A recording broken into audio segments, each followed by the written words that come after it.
നമുക്കറിയാം ഈ ഡയബറ്റീസ് വന്ന ആൾക്കാർക്ക് പലപ്പോഴും ഈ മുറിവുകൾ ഉണങ്ങാൻ ഭയങ്കര നേരം എടുക്കുന്നു. ഈ ഡയബറ്റിക് ഫുഡ് അല്ലെങ്കിൽ ഡയബറ്റിക് അൾസർ വരുന്നു.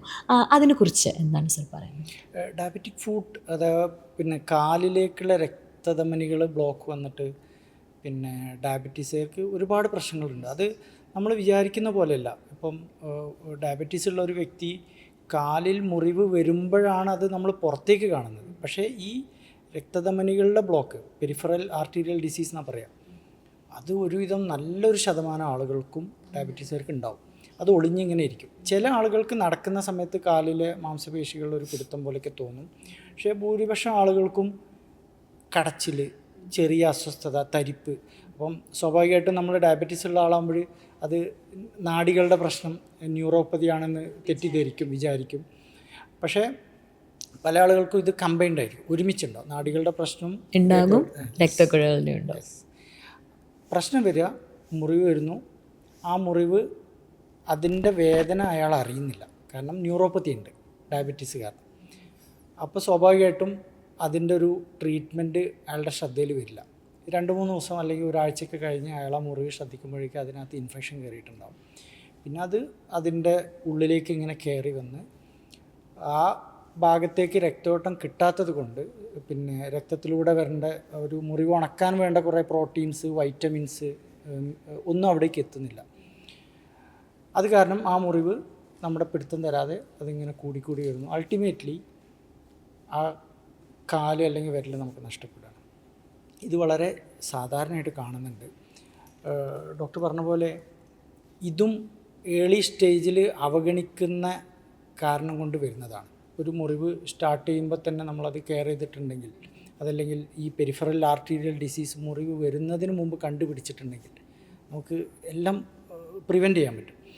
ഡയബറ്റീസ് ഉള്ളൊരു വ്യക്തിയെ സംബന്ധിച്ചിടത്തോളം കാലിലെ രക്തധമനികളുടെ ബ്ലോക്ക്, ഇപ്പം എൻ്റെ അനുഭവത്തിൽ തന്നെ ഞാൻ ഇത്രയും വർഷത്തിനിടയ്ക്ക് കണ്ടിട്ടുള്ളത്, കാലിലെ മുട്ടിന് താഴെയുള്ള രക്തധമനികളുണ്ട്, വളരെ ചെറുതായിരിക്കും. അതിൽ വളരെ ബാഡായിട്ടുള്ളൊരു ഡിസീസ്, അത്രക്ക് മോശം രീതിയിലുള്ള ബ്ലോക്കുകൾ ഡയബറ്റീസുകാർക്ക് മാത്രമേ ഉണ്ടാവൂ. പണ്ടത്തെ കാലത്ത് നമ്മൾ സ്മോക്കേഴ്സിന് ഒരുപാട് കാണാറുണ്ട്. ഇപ്പം ശ്രദ്ധിച്ചിട്ടുണ്ടോ? സ്മോക്കേഴ്സ് വളരെ കുറവാണ്. പബ്ലിക് സ്പേസിലൊന്നും സ്മോക്കിംഗ് പാടില്ലല്ലോ, അത് കാരണം. അപ്പം ആ ഒരു സ്പേസും കൂടെ ഡയബറ്റീസുകാർ ഏറ്റെടുത്തു. ഇപ്പം അതെ, അപ്പം ഈ കാലിലെ ഡയബറ്റിക് ഫുഡ് എന്ന് പറയുന്നത് പിന്നെ സത്യം പറയുകയാണെങ്കിൽ ഒരു ഡയബറ്റീസ് ഉള്ളൊരു വ്യക്തിയെ ഏറ്റവും കൂടുതൽ തവണ ആശുപത്രിയിലേക്ക് എത്തിക്കുന്നത്, എന്ന് വെച്ചാൽ അഡ്മിഷനിലേക്ക് എത്തിക്കുന്നതും ഫിനാൻഷ്യൽ ക്രൈസിസിലെത്തിക്കുന്നതും മെജോറിറ്റി കേസസിൽ വേൾഡ് വൈഡ് നോക്കുകയാണെങ്കിൽ തന്നെ ഡയബറ്റിക് ഫുഡാണ്. അപ്പം ഡയബറ്റിക് ഫുഡ് പിന്നെ വന്നു കഴിഞ്ഞാൽ അതിൻ്റെ ഓരോ ഘട്ടത്തിലും ആ രോഗി കടന്നു പോകുന്ന പെയിൻ അല്ലെങ്കിൽ ആ ഒരു അവസ്ഥ ശരിക്കും നമുക്ക് ഊഹിക്കാൻ പറ്റില്ല.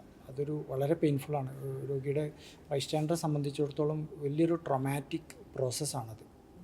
പ്രിവെൻഷൻ, അതാണ് നമ്മളൊരു ഡയബറ്റിക് ഫുഡിന് ഏറ്റവും വേണ്ടത്. ഞാൻ എൻ്റെ എല്ലാ പേഷ്യൻസിനോടും, ഡയബറ്റിക് പേഷ്യൻസിനോട് പറയും, നിങ്ങൾ കാല് പൊന്നുപോലെ നോക്കുക എന്ന് പറയും. അപ്പം ഒരു ഏജ് കഴിഞ്ഞ വ്യക്തിയാണെങ്കിൽ ഞാൻ കൂടെ ബൈസ്റ്റാൻഡർ വന്നിട്ടുണ്ടെങ്കിൽ, ഒരു പേരക്കുട്ടിയൊക്കെ ആണെങ്കിൽ അയാളെ പിടിച്ച് ഏൽപ്പിക്കും. ഈ ഗ്രാൻഡ് ഫാദറിൻ്റെ കാല് ഡെയിലി കിടക്കുന്ന ഉറങ്ങുന്നതിന് മുമ്പ് ഈ കുട്ടി പോയിട്ട് നോക്കണം, പുതക്കുന്നതിന് മുമ്പ് അടിയിലൂടെ നോക്കണം. അപ്പോൾ എന്താ വെച്ചാൽ ഈ പേഷ്യൻറ്റിന് കാണാൻ പറ്റാത്ത ഭാഗങ്ങൾ, നഖങ്ങളുടെ ഇടയിലുള്ള ഭാഗം, ആ സ്കിന്നിലെ ചേഞ്ചസ് ഒക്കെ ഡെയിലി ഒരാൾ നോക്കുകയാണെങ്കിൽ ആ റെഡ്നെസ് സ്റ്റാർട്ട് ചെയ്യുന്നുണ്ടെങ്കിൽ അത് അയാൾ പിക്ക് ചെയ്യും.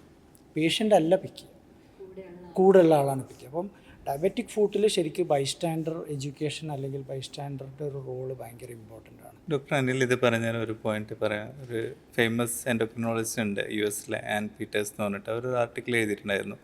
അവരൊരു രോഗീനെ, ഡയബറ്റീസ് ഉള്ള പേഷ്യൻറ്റിനെ നോക്കുമ്പോൾ ആദ്യം നോക്കുക രോഗിയുടെ കാലാണ്.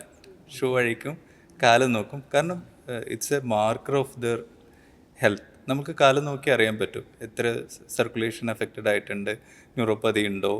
അന്നേരം ഫേസ് നോക്കുന്നതിനേക്കാളും ഇമ്പോർട്ടൻ്റ് ആണ് പാദം നോക്കുന്നതെന്നുള്ളത്.